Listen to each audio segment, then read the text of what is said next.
Okay, what up, everyone? Sam here from 609 Sports Talk. Doing a little different something here on YouTube with a little recorded video here. Usually do a lot of YouTube shorts on this channel, and of course we do our weekly podcast / live stream every Monday at 5:30. Make sure to check us out. Also, hit that subscribe button. We really appreciate it. So today I want to sit back and give my little thoughts on one of the two big trades that happened in Major League Baseball yesterday. Of course, we know the Yankees acquired Devin Williams. I made a YouTube short about that yesterday. Go check it out. Today, I want to take a little minute and I want to talk about the huge trade that happened between the Houston Astros and the Chicago Cubs. The Chicago Cubs, of course, acquiring outfielder Kyle Tucker. Now, I'm not going to sit here and try to act like I'm one of those MLB analysts who knows the prospects that went back in the deal. I am more of I know the major league talent aspect of the whole thing. So, I don't know much about the prospects that the Astros got back, but I did hear that it was a pretty good haul for them. But, of course, from the Astros' perspective, they did get back Isaac Paredes, the third baseman that the Cubs acquired from the Rays last year. Paredes, of course, is a former All-Star. I did not like the fit with Paredes going to the Cubs. I didn't think Wrigley Field fit his offensive style. I think the Crawford boxes and the short right field in Houston's ballpark will suit him very well. And I think Paredes will be just fine out there in Houston. Plus, he's only 26, and the Astros get him, what I believe it's 3 years of control left, so he'll be 29 before he hits the free agent market. So, I like that for the Astros a lot. But I really want to dive deep on this whole Cubs situation. Over the past couple off seasons, the Cubs have been doing a lot to add some major league talent to that roster. You know, they signed Dansby Swanson to a big deal. They brought in Jameson Taillon a couple years ago. They helped resurrect the career of Cody Bellinger. Now, of course, where Cody's future leads him, we got to wait and see. But the Cubs over the past couple years, you know, they've hovered around or just over 500. But they've been really missing that number one guy, that big piece, that big hitter in the middle of their order that says, okay, we're here to play. And Kyle Tucker gives you that. Kyle Tucker, when healthy, 162-game guy, plays a good outfield, 30-plus home run guy, probably 35-plus, 100 RBI guy, 100 runs scored guy, high OPS, high OBP, and plays, again, like I said, plays a really good outfield. So, and again, it's a big-time play for the Cubs because this isn't like a 31-year-old where you may have like 2-3 more good years left of him. Kyle Tucker's 27 years old. Kyle Tucker is one of the better outfielders in baseball. He could probably be up there with his guys like Juan Soto that just signed for a gajillion dollars. So the Cubs get him for 3 players. Now, the Cubs do make a small risk because Kyle Tucker is a free agent to be after the 2025 season. I would think the Cubs wouldn't make this deal unless they had some decently high confidence that he would get an extension done with the team. I will say Kyle Tucker is easily a $40 million a year player. He's probably even more close to 45, especially after what Juan Soto just got. But Kyle Tucker is easily going to be worth that money when he's healthy. He's one of the best outfielders in baseball.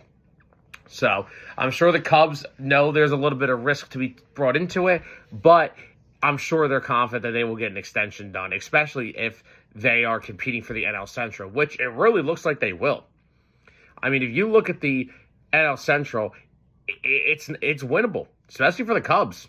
The Reds, yes, they brought in Terry Francona, but, you know, the Reds were supposed to be really good with all that young talent, and it hasn't shown yet. So the Reds, hopefully having an adult manager like Francona will help them, but they're still a question mark. The Pirates, in my opinion, don't have the bats to compete for the Central. They have great pitching, but they don't have the bats. The Cardinals are clearly in a transition year. I mean, Goldschmidt's gone, Arenado's on the way out, so the Cardinals are looking like they're going to be heading toward a little bit of a rebuild here. And the Brewers, they just lost Willy Adames. So it's definitely a winnable division now for the Cubs. Now they have Kyle Tucker in the mix. And it doesn't seem like the Cubs are done yet.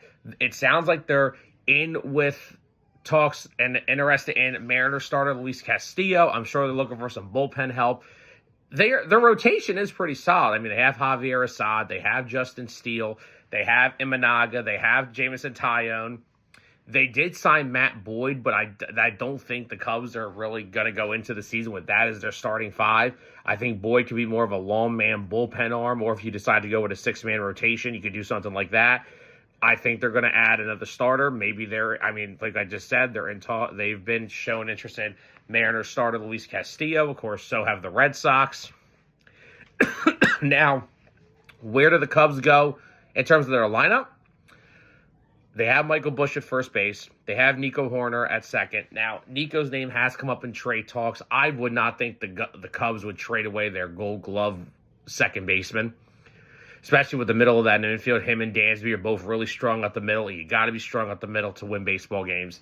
So I don't think Nico Hoerner's going to go anywhere. So he'll be at second. You'll have Dansby there. Now, the Cubs do have an opening at third base. I'm not sure if they're going to let one of their young prospects come up. I know they have Straw, their number one prospect. He's an infielder. I'm not sure if they'll give him some reps at third. Will they look for an option out there? I don't think they're not going to go for Arenado. The Cubs are not going to make a trade in division with the Cardinals to try to acquire him. The Cardinals wouldn't do that. Bregman's price tag is high, and it looks like it's a lot of American League interest in him. Red Sox, Yankees, Tigers have been involved a little bit because of the A.J. Hinch connection. So what do they do at third base will be interesting. So then you look at their outfield situation. That's where the Kyle Tucker logjam starts. They have Tucker, they have Pete Crow Armstrong, they have Ian Happ, they have Suzuki, and they have Bellinger. It is basically the writing on the wall that Cody Bellinger will get traded. It will most likely be to the Yankees. It'll most likely happen within the next 2 weeks. So Bellinger is probably on his way out.